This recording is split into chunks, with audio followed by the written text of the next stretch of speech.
ವಿರಾಟ್ ಅಂತ ಕರೆದ ಚಂದನಾಳನ್ನು ತನ್ನ ಕಡೆ ತಿರುಗಿಸಿ ಅವಳ ಕಣ್ಣುಗಳಲ್ಲಿ ನೋಡ್ತಾ ಚಂದನಾಳ ಮುಖವನ್ನು ತನ್ನ 2 ಕೈಗಳಿಂದ ಹಿಡ್ಕೊಂಡು ಐ ಆಮ್ ಸೋ ಸಾರಿ ಸ್ವೀಟಾರ್ಟ್, ನಾನು ಮಾಡಿದ ತಪ್ಪುಗಳಿಗೆ ಸಾರಿ ಅನ್ನೋ ಪದ ತುಂಬ ಚಿಕ್ಕದು ಅಂತ ನನಗೆ ಗೊತ್ತು.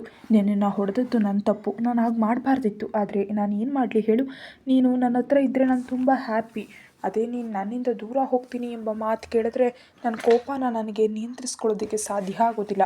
ಯಾವಾಗ ನೀನು ನನ್ನ ಹತ್ರ ಬಂದಿಯೋ ಅಂದಿನಿಂದ ನಾನು ನಿನ್ನನ್ನು ತುಂಬ ಹರ್ಟ್ ಮಾಡಿದ್ದೀನಿ.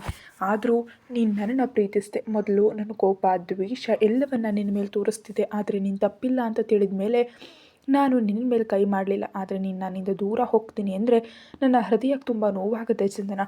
ತುಂಬ ಕೋಪ ಬರುತ್ತೆ. ಆ ಕೋಪ ಕಂಟ್ರೋಲ್ ಮಾಡಲಾಗದೆ ನಿನ್ನನ್ನು ಹೊಡೆದ್ಬಿಟ್ಟೆ. I am so sorry, please ನನ್ನ ಕ್ಷಮಿಸು ಅಂತ ಮಂಡಿಯೂರಿ ಅವಳ ಕೈ ಹಿಡಿದು ತಲೆ ತಗ್ಗಿಸಿ, ನಾನು ಇದುವರೆಗೆ ಯಾರ ಮುಂದೆಯೂ ತಲೆ ತಗ್ಗಿಸಿಲ್ಲ. ಆದರೆ ಇಂದು ನನ್ನ ಚಂದನಾಳ ಮುಂದೆ ತಲೆ ತಗ್ಗಿಸ್ತಿದ್ದೀನಿ. ಯಾಕಂದರೆ ನೀನೇ ನನ್ನ ಪ್ರೀತಿ, ನನ್ನ ಲೈಫ್, ನನ್ನ ಅಣುವಿನಲ್ಲೂ ನೀನೇ ಇದೆಯಾ. I promise you, next time ನಾನು ನಿನ್ನ ಎಂದೂ ಹೊಡೆಯೋದಿಲ್ಲ. ಪ್ಲೀಸ್ ಚಂದನ, ಇದೇ ಲಾಸ್ಟ್ ಟೈಮ್, ಪ್ಲೀಸ್ ಕ್ಷಮಿಸು ಅಂತಾನೆ ವಿರಾಟ್.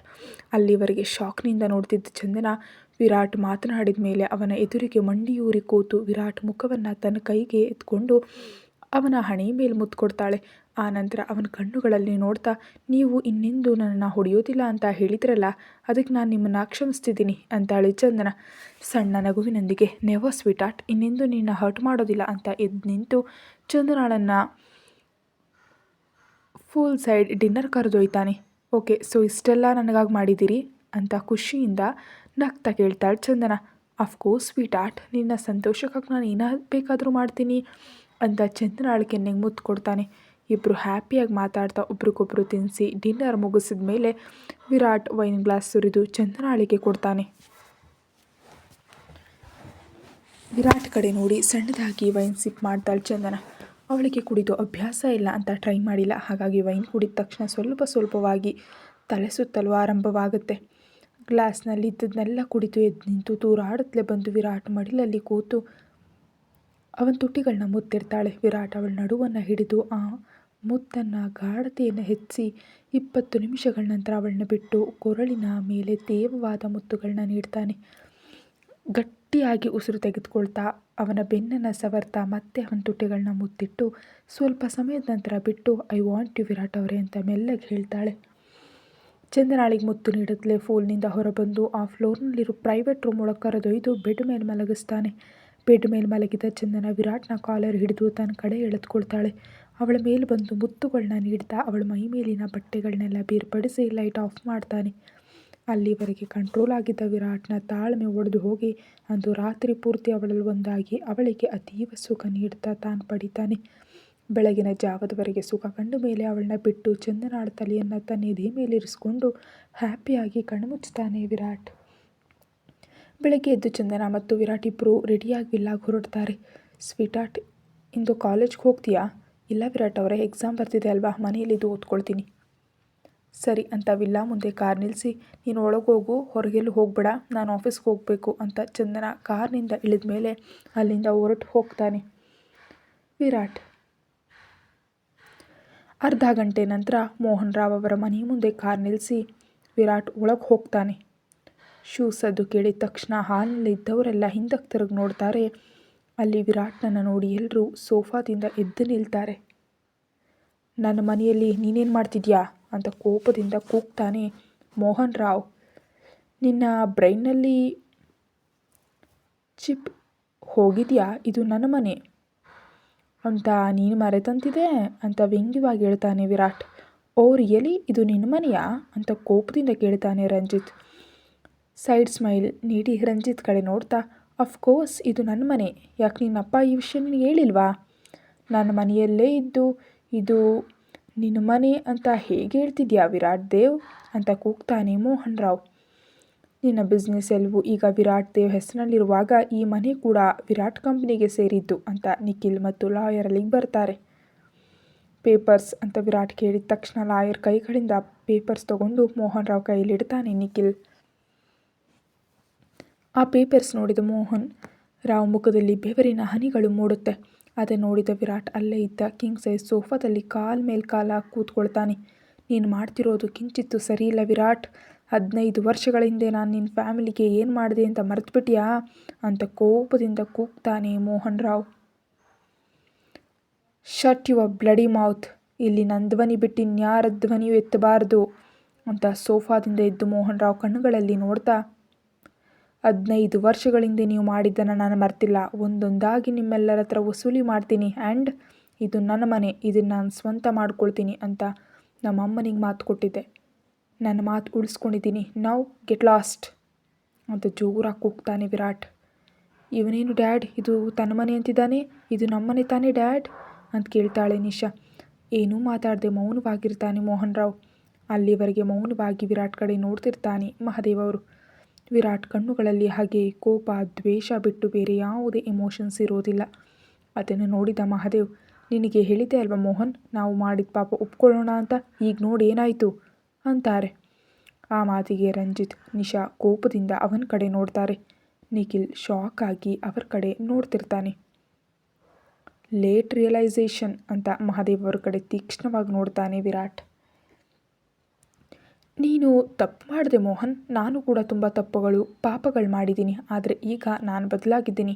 ನಾನು ಮಾಡಿದ ಪಾಪಕ್ಕೆ ಪಶ್ಚಾತ್ತಾಪ ಪಡ್ತಿದ್ದೀನಿ. ಇಂದಾದರೂ ನೀನು ಬದಲಾಗು, ಇಲ್ದಿದ್ದರೆ ನಿನ್ನ ಜೊತೆ ನಿನ್ನ ಮಕ್ಕಳ ಜೀವನ ಕೂಡ ನಾಶ ಆಗುತ್ತೆ ಅಂತ ಒಂದು ಬಾರಿ ಮೋಹನ್ ರಾವ್ ಕಡೆ ನೋಡಿ ಅಲ್ಲಿಂದ ಹೊರಟು ಹೋಗ್ತಾರೆ ಮಹಾದೇವ್. ಮಹಾದೇವ್ ಹೋದ್ಮೇಲೆ ಔಟ್ ಅಂತ ವಿರಾಟ್ ಕಿರ್ಚಾಟಕ್ಕೆ 10 ನಿಮಿಷದಲ್ಲಿ ತಮ್ಮ ಸಾಮಾನುಗಳನ್ನ ತೊಗೊಂಡು ಅಲ್ಲಿಂದ ಹೊರಟು ಹೋಗ್ತಾರೆ ಮೋಹನ್ ರಾವ್, ರಂಜಿತ್, ನಿಶಾ. ಆದರೆ ಆ ಮೂವರ ಮನಸ್ಸಿನಲ್ಲಿ ವಿರಾಟ್ ಮೇಲೆ ಅಪಾರವಾದ ಕೋಪ ಇರುತ್ತೆ. ಇಂದು ನನಗೆ ಸೇರಬೇಕಾದ ನನ್ನ ಆಸ್ತಿಗಳೆಲ್ಲ ನನಗೆ ದಕ್ಕಿದೆ ಅಂತ ಜೋರಾಗಿ ನಗ್ತಾನೆ ವಿರಾಟ್ ಆ ಮನೆಯನ್ನು ಪೂರ್ತಿ ನೋಡ್ತಾನೆ. ಅವನ ಮನಸ್ಸಿನಲ್ಲಿ ಹೇಳಲಾರದ ನೋವು. ಅದನ್ನು ತಿಳಿದ ನಿಖಿಲ್ ಏನೂ ಮಾಡಲಾಗದ ಸ್ಥಿತಿಯಲ್ಲಿ ಅಲ್ಲೇ ನಿಂತು ನೋಡ್ತಿರ್ತಾನೆ. ಆ ಮನೆಯನ್ನು ಪೂರ್ತಿ ನೋಡಿದ ಮೇಲೆ ಮೇಲಿನ ಫ್ಲೋರ್ನಲ್ಲಿ ಒಂದು ರೂಮ್ ಒಳಗೆ ಹೋಗ್ತಾನೆ ವಿರಾಟ್ ಹೋದ್ಮೇಲೆ ಚಂದನಾಳಿಗೆ ಕಾಲ್ ಮಾಡ್ತಾನೆ ನಿಖಿಲ್. ಯಾಕಂದರೆ ಈಗ ವಿರಾಟ್ನನ್ನು ಚಂದನ ಮಾತ್ರ ಸಮಾಧಾನ ಪಡಿಸೋದಕ್ಕೆ ಸಾಧ್ಯ. ಹಲೋ ನಿಖಿಲ್ ಅವರೇ, ಹೇಳಿ. ಈಗ ವಿರಾಟ್ಗೆ ನಿನ್ನ ಅವಶ್ಯಕತೆ ಇದೆ, ಪ್ಲೀಸ್ ನೀನು ಇಲ್ಲಿಗೆ ಬಾ. ಏನಾಯಿತು ನಿಖಿಲ್ ಅವರೇ ಅಂತ ಆತಂಕದಿಂದ ಕೇಳ್ತಾಳೆ ಚಂದನ. ವಿರಾಟ್ಗೆ ಏನೂ ಆಗಿಲ್ಲ, ಬಟ್ ಹಿ ನೀಡ್ ಯು. ನಿನಗೆ ಒಂದು ಲೊಕೇಶನ್ ಕಳಿಸ್ತಿದ್ದೀನಿ, ಅಲ್ಲಿಗೆ ಬೇಗ ಬಾ ಅಂತ ಕಾಲ್ ಕಟ್ ಮಾಡ್ತಾನೆ ನಿಖಿಲ್. ತಕ್ಷಣ ತನ್ನ ಫೋನಿಗೆ ಬಂದ ಲೊಕೇಶನ್ಗೆ ಹೊರಡ್ತಾಳೆ ಚಂದನ.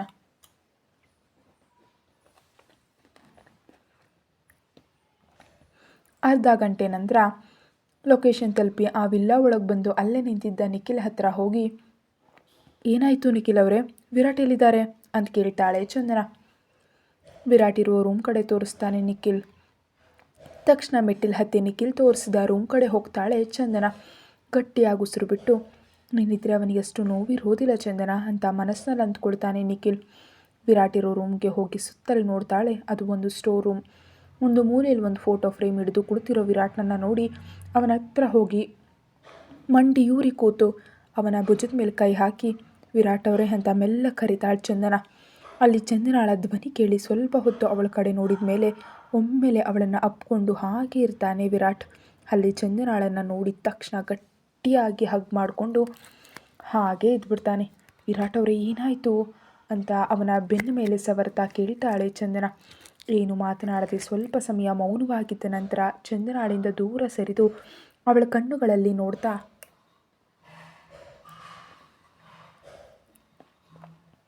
ಏನಾಯಿತು ವಿರಾಟ್ ಅವರೇ, ಇಂದಾದರೂ ನಿಜ ಹೇಳಿ, ನಿನಗೆ ನಿಜ ತಿಳಿಬೇಕೆಂಬ ಆಸೆ ಇದೆಯಾ? ಅವನ ಕಣ್ಣುಗಳಲ್ಲಿ ನೋಡ್ತಾ, ನಿಮ್ಮ ನೋವನ್ನು ಹಂಚ್ಕೊಳ್ಬೇಕೆಂಬ ಆಸೆ ಇದೆ ಅಂತ ಚಂದನ ಹೇಳಿದ ಮೇಲೆ ಅಲ್ಲೇ ಗೋಡೆ ಹೊರಕೊಂಡು, ಇದು ನಮ್ಮ ಮನೆ. ಇಷ್ಟು ವರ್ಷ MR ವಿಲ್ಲಾ ಅಂತ ಎಲ್ರಿಗೂ ತಿಳಿದಿರೋ ಈ ಮನೆ ನಮ್ಮದು. ಇನ್ನು ಈ ರೂಮ್ನಲ್ಲಿ ಅಮ್ಮ ಅಪ್ಪ ಇರ್ತಿದ್ರು, ಅಂತಹ ರೂಮನ್ನು ಅವರು ಸ್ಟೋರ್ ರೂಮ್ ಮಾಡಿಬಿಟ್ರು ಅಂತ ಚಂದನಾಳ ಕಡೆ ನೋಡಿ, 15 ವರ್ಷಗಳ ಹಿಂದೆ ನನಗೊಂದು ಹ್ಯಾಪಿ ಫ್ಯಾಮಿಲಿ ಇತ್ತು. ಅಮ್ಮ ಅಪ್ಪ, ಚಿಕ್ಕಪ್ಪ ಚಿಕ್ಕಮ್ಮ, ನಮ್ಮ ತಾತಯ್ಯ, ಇನ್ನು ನನ್ನ ಸಿಸ್ಟರ್ಸ್, ಅವರಿಬ್ಬರು ಟ್ವಿನ್ಸ್. ಅವರಿಬ್ಬರು ನಮ್ಮ ಚಿಕ್ಕಪ್ಪನ ಹೆಣ್ಣುಮಕ್ಕಳು, ನನಗಿಂತ 1 ವರ್ಷ ಚಿಕ್ಕವರು. ಯಾವಾಗಲೂ ಅಣ್ಣ ಅಂತ ನನ್ನ ಹಿಂದೆ ಇರ್ತಿದ್ರು ಅಂತ ಸಣ್ಣದಾಗಿ ನಗ್ತಾನೆ ವಿರಾಟ್. ನಂತರ ಏನಾಯಿತು ವಿರಾಟ್ ಅವರೇ, ನಾವು ತುಂಬ ಹ್ಯಾಪಿಯಾಗಿದ್ವು. ಬಹುಶಃ ಬರಲಿರೋ ಚಂಡಮಾರುತಕ್ಕೆ ಅದೇ ಒಂದು ಸಂಕೇತವಿರ್ಬೋದು. ಯಾಕಂದರೆ ಆನಂತರ ನಮ್ಮ ಲೈಫ್ಗೆ ಆ ಬ್ಲಡಿ ಭಾಸ್ಕರ್ ಮಹಾದೇವ್ ಬಂದ ಅಂತ ಚಂದನಾಳ ಕಡೆ ನೋಡಿ, ಕೆಲವು ಘೋರವಾದ ನಿಜಗಳನ್ನ ನಿನ್ನ ಅಪ್ಪನ ಬಗ್ಗೆ ಕೇಳಬಲ್ಯಾ? ವಿರಾಟ್ ಕೈ ಹಿಡಿದು ಅವನ ಪಕ್ಕದಲ್ಲಿ ಕೂತು, ಹೇಳಿ ವಿರಾಟ್ ಅವರೇ, ಈ ದಿನ ನೀವು ನನಗೆ ಸಂಪೂರ್ಣ ನಿಜ ಹೇಳಿ, ನಿಮ್ಮ ಮನಸ್ಸಿನಲ್ಲಿ ಇಷ್ಟು ವರ್ಷ ಇಟ್ಕೊಂಡಿರೋ ನೋವನ್ನು ಹೊರ ಹಾಕಿ ಅಂತ ಚಂದನ ಹೇಳಿದ ಮೇಲೆ ವಿರಾಟ್ ಹೇಳೋದಕ್ಕೆ ಆರಂಭಿಸ್ತಾನೆ. ಅಪ್ಪ ಚಿಕ್ಕಪ್ಪ ಒಂದು ಸ್ಟಾರ್ಟಪ್ ಕಂಪನಿ ನಡೆಸ್ತಿದ್ರು. ಹಾಗೆ ಬಿಸ್ನೆಸ್ನಲ್ಲಿ ಲಾಭ ಬರ್ತಾ ಹೋದಂತೆ ಎಷ್ಟೋ ಕಂಪ್ನಿಗಳನ್ನು ನಿಲ್ಲಿಸಿದ್ರು. ಅಪ್ಪನಿಗೆ ಈ ಮಹಾದೇವ್ ಅಸಿಸ್ಟೆಂಟ್ ಆಗಿ ಕೆಲಸ ಮಾಡ್ತಿದ್ದ. ಹಾಗೆ ಅಪ್ಪನ ಜೊತೆ ಫ್ರೆಂಡ್ಶಿಪ್ ಕೂಡ ಮಾಡ್ದ. ಕೆಲವು ದಿನಗಳ ನಂತರ ನಮ್ಮ ಮನೆಗೂ ಬರೋದಕ್ಕೆ ಆರಂಭಿಸ್ದ. ಒಂದು ದಿನ ನಮ್ಮ ಮನೆಗೆ ಆ ಮಹಾದೇವ್ ಒಬ್ಬರನ್ನ ಕರ್ಕೊಂಡು ಬಂದ. ಅವನೇ ಮೋಹನ್ ರಾವ್. ಆ ಮೋಹನ್ ರಾವ್ನಿಗೆ ಯಾವುದೇ ಕೆಲಸ ಇಲ್ಲ ಎಂದಾಗ ಅಪ್ಪ ಮಹಾದೇವ್ ಮೇಲಿಟ್ಟ ನಂಬಿಕೆಯಿಂದ ಮೋಹನ್ ರಾವ್ನಿಗೆ ಕೆಲಸ ಕೊಟ್ಟು ಹಾಗೆ ಅವರಿಬ್ಬರು ಕೆಲಸ ಮಾಡ್ತಾ ಮನೆಯವ್ರ ಜೊತೆಯೂ ಚೆನ್ನಾಗಿ ಬೆರೆತರು. ಆದರೆ ಅವರ ಕಣ್ಣು ನಮ್ಮ ಆಸ್ತಿ ಮೇಲಿತ್ತು ಅಂತ ನಮಗೆ ತಿಳಿಲೇ ಇಲ್ಲ. ಆ ನಂತರ ನಮ್ಮ ಲೈಫ್ನಲ್ಲಿ ಒಂದು ಕರಾಳ ರಾತ್ರಿ ಬಂದು ನಮ್ಮ ಜೀವನವನ್ನೇ ನಾಶ ಮಾಡ್ತು ಅಂತ ಹೇಳ್ತಿರುವಾಗ ವಿರಾಟ್ ಗಂಟಲಿನಲ್ಲಿ ನಡುಕ ಸ್ಪಷ್ಟವಾಗಿ ಚಂದನಾಳಿಗೆ ತಿಳಿಯುತ್ತೆ. ಅವಳು ಅವನ ಕೈಯನ್ನು ಗಟ್ಟಿಯಾಗಿ ಹಿಡಿದುಕೊಳ್ತಾಳೆ. ಪ್ಲೀಸ್ ವಿರಾಟ್ ಅವರೇ, ನಾವು ಇದರ ಬಗ್ಗೆ ಆಮೇಲೆ ಮಾತಾಡೋಣ ಅಂತಾಳು ಚಂದನ. ಇಲ್ಲ ಚಂದನ, ಇಂದು ಪೂರ್ತಿ ಹೇಳೋದಕ್ಕೆ ಬಿಡು. ಇಷ್ಟು ವರ್ಷ ನನ್ನ ಮನಸ್ಸಿನಲ್ಲಿ ಇಟ್ಕೊಂಡ ಆ ನೋವನ್ನು ಇನ್ನು ನಾನು ತಡೆದುಕೊಳ್ಳಲಾರೆ. ನನಗೆ ಗೊತ್ತು ಇದು ತುಂಬ ನೋವು ನೀಡುತ್ತೆ, ಆದರೆ ನಾನು ಈ ಪೇನಿಂದ ಹೊರ ಬರಬೇಕು ಅಂತ ಗಟ್ಟಿಯಾಗಿ ಉಸಿರು ಬಿಟ್ಟು ಚಂದನಾಳ ಕಡೆ ನೋಡ್ತಾನೆ. ನಂತರ ಏನಾಯಿತು ವಿರಾಟ್ ಅವರೇ ಹೇಳಿ. ನಾವೆಲ್ಲರೂ ಬಿಸ್ನೆಸ್ನಲ್ಲಿ ಒಳ್ಳೆಯ ಲಾಭ ಬಂದಿದ್ದಕ್ಕೆ, ಅದು ಅಲ್ಲದೆ ನನ್ನಿಬ್ಬರು ತಂಗಿಯರಾದ ದಿಯಾ ಮತ್ತು ಭವ್ಯರ ಬರ್ಡೇ ಅಂತ ನಮ್ಮ ಫಾರ್ಮ್ ಹೌಸ್ಗೆ ಹೋಗಿದ್ವಿ. ನಮ್ಮ ಜೊತೆ ಅಶೋಕ್ ಅಂಕಲ್ ಕೂಡ ಬಂದಿದ್ದರು. ಅಶೋಕ್ ಅಂಕಲ್ ಅಂದರೆ ನಿಖಿಲ್ ಅವರ ಅಪ್ಪ ಅಲ್ವಾ? ಹೌದು. ಇನ್ನು ನಮ್ಮೆಲ್ಲರ ಜೊತೆ ಮಹಾದೇವ್, ಮೋಹನ್ ರಾವ್ ಕೂಡ ಬಂದಿದ್ದರು. ಆದರೆ ಅಂದು ರಾತ್ರಿ ನಮ್ಮೆಲ್ಲರಿಗೂ ಲಾಸ್ಟ್ ನೈಟ್ ಅಂತ ಯಾರೂ ಊಹಿಸಿರಲಿಲ್ಲ. ಫಾರ್ಮ್ ಹೌಸ್ನಲ್ಲಿ ಹ್ಯಾಪಿಯಾಗಿ ಎಂಜಾಯ್ ಮಾಡ್ತಿದ್ವು. ಅಷ್ಟರಲ್ಲಿ ಹೊರಗಿನಿಂದ ಕಿರ್ಚಾಟ ಕೇಳಿದ ತಕ್ಷಣ ನಾವೆಲ್ಲರೂ ಹೊರ ಬಂದವು.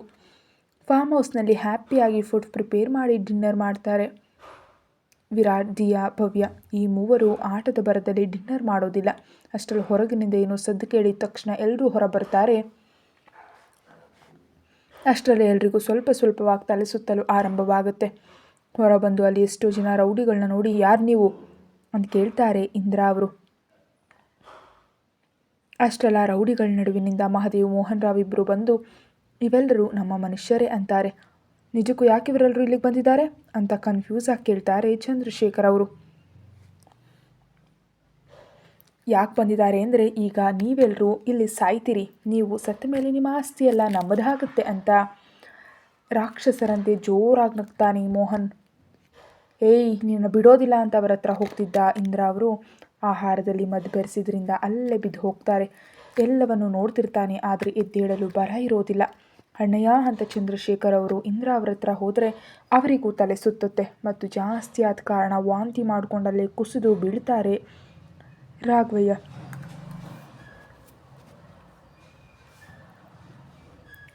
ಮಾವಯ್ಯ ಅಂತ ರೂಪ, ಸ್ವಪ್ನ ಇಬ್ಬರು ಅವರ ಹತ್ರ ಹೋಗ್ತಿದ್ರೆ ಅವರಿಬ್ಬರ ಕೈ ಹಿಡಿದು ಪಕ್ಕ ಕೆಳಿತಾನೆ ಮಹಾದೇವ್. ಏಯ್, ಬಿಡು ಅವರನ್ನ ಅಂತ ಕೋಪದಿಂದ ಕೂಗ್ತಾರೆ ಇಂದ್ರ. ಅವರಿಬ್ಬರ ಕಡೆ ನೋಡ್ತಿದ್ದ ಮೋಹನ್ ರಾವ್ ಕಡೆ ನೋಡಿ ಕೋಪದಿಂದ ಮುಷ್ಟಿ ಬಿಗಿತಾರೆ ಚಂದ್ರಶೇಖರ್ ಅವರು.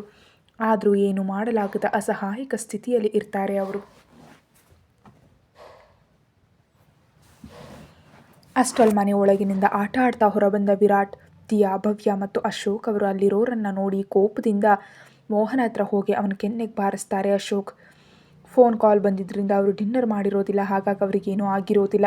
ಹಾಗೆ ಹೊಡೆದ ತಕ್ಷಣ ಮಹಾದೇವ್ ಗನ್ ತೆಗೆದು ಅವರು ಭುಜಕ್ಕೆ ಶೂಟ್ ಮಾಡಿದ ತಕ್ಷಣ ಅಶೋಕ್ ಅವರು ಅಲ್ಲೇ ಕುಸಿದು ಬೀಳ್ತಾರೆ. ಅದನ್ನು ನೋಡಿದ ಮೂವರು ಮಕ್ಕಳು ಭಯಪಟ್ಟು ಒಬ್ರಿಗೊಬ್ರು ತಪ್ಪಿಕೊಂಡು ನಡಕ್ತಾ ಇರ್ತಾರೆ.